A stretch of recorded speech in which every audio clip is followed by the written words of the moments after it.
has a cell phone, you're able to then dial in on your hand, right? So it's taking the concept of being tethered to that device and applying it to freedom. Because at the end of the day, the potential of technologies like this is giving us access to information and ideas and giving us the freedom to then explore outside of the four walls of the classroom. Right? Or, for instance here, if you're interested in buying a new house, this technology will learn who you are and your preferences. So it knows that you like recycled paper. So it says this is a green light. And will give you the details on why it suggests it. Right? It learns who you are. Just like you have Amazon, it learns who you are. It knows what you want. Here, you're going to have the ability to pull recommendations from Amazon on a book. Right? These are technologies that are very simple in the sense that we have come to grow accustomed to them on a computer or a laptop when we're looking for a book online.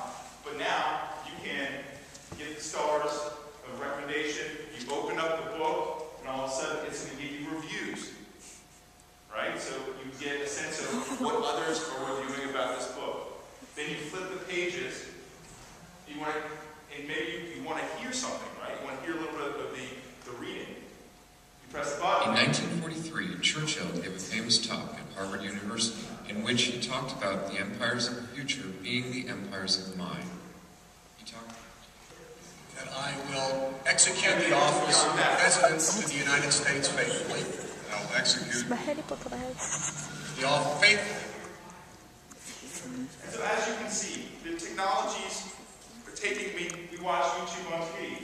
Then this is obviously a little controversial to some. The ability to take your web presence and have it display. Obviously, it goes into a lot of different issues that I'm not going to address here, but the potential is there. Right? So the point is, as you look at this, it's technology that is going to be transforming our connectedness in the sense that we don't have to be in a room with a laptop, or we don't have to be dependent upon a battery-powered device like this. Or, you can tell the time. Anyway. So, what about 20 to 40 years? 5 years. That device he was wearing was $350. They're all component parts that you can buy in a store today. Putting it together is a different story. I don't have the skill set to put it together. Maybe you do. Maybe they've made it open source and you can debug. Actually, I think they've made it open source and you can download the code to put it together. But don't quote me on that. Anyway, looking 20 to 40 years out, we're dealing with a different story.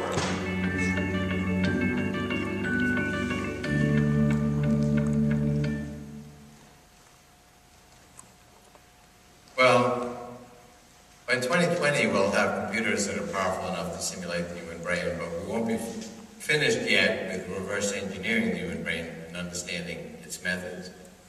One of my main themes, and I've developed this thesis over 30 years, is that information technology grows exponentially.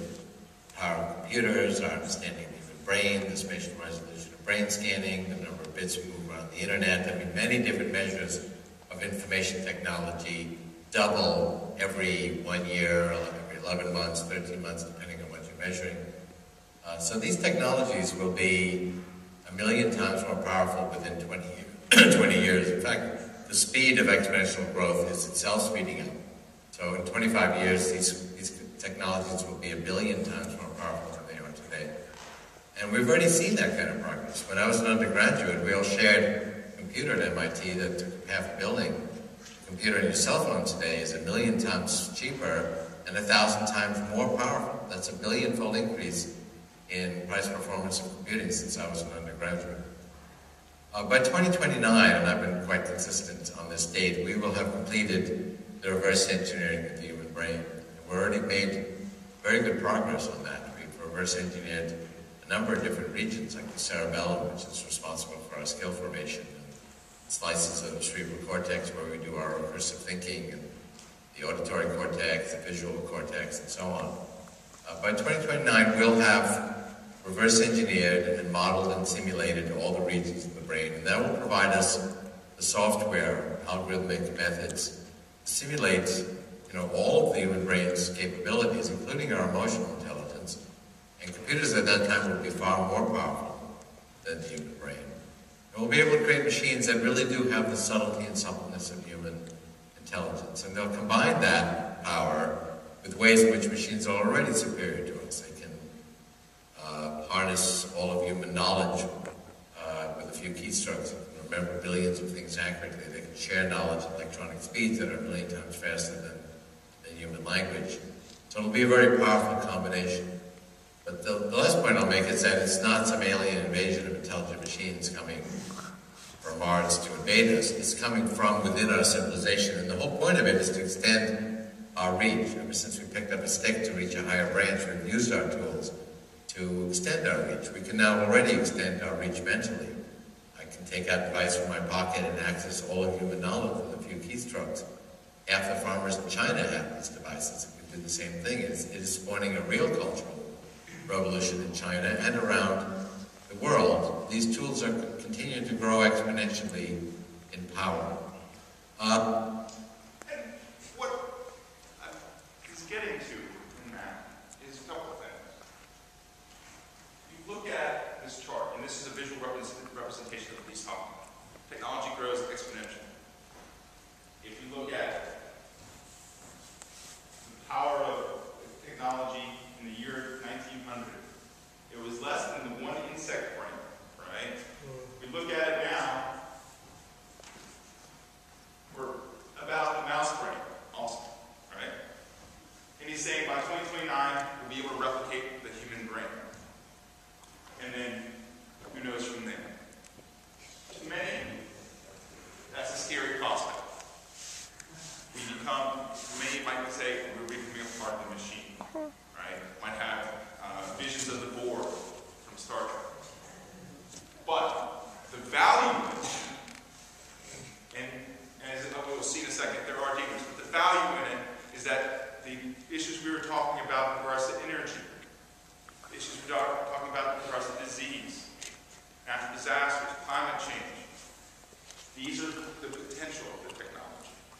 And so you have to be able to see the value of, yes, the technology is going to become drastically more radically stronger, but see the value of that, the positive value of that is something we need to take into consideration. So, are there downsides to this? Absolutely. Well, it's not the case that I'm only looking at the optimistic side. I mean, I am an optimist, and I do think we've been helped more than we've been hurt by technology already. Human life expectancy was 37 in 1800. And human life was very hard, disaster-prone, labor-filled, disease-filled, and so on. What we do with these technologies is not preordained. That future history has not been written. I am very concerned about the downside. I am optimistic that we will get more promise than peril, but they both exist. Technology's been a double-edged sword ever since fire and stone tools. There'll be new dangers from these new technologies. I mean, I'm optimistic, but not sanguine. And I'm not necessarily convinced that we won't encounter painful episodes. I think overall we'll be helped more than we're hurt, but you only have to look at the 20th century. We had 180 million people die in the wars of the 20th century. That scale of destruction was made possible by technology. We've also helped ourselves enormously. Because human life expectancy was 48 in 1900. So we need to address these dangers and downsides. So, that being said, there are downsides. The world wars that happened in the 20th century, the atomic bomb, have led to one of the most dangerous eras of our human history. There's no doubt about that. Technology is the cause of that. But the potential of technology is what we must sort of reach for. We must reach for a better world to solve these global problems that we're dealing with. And so I leave you with this.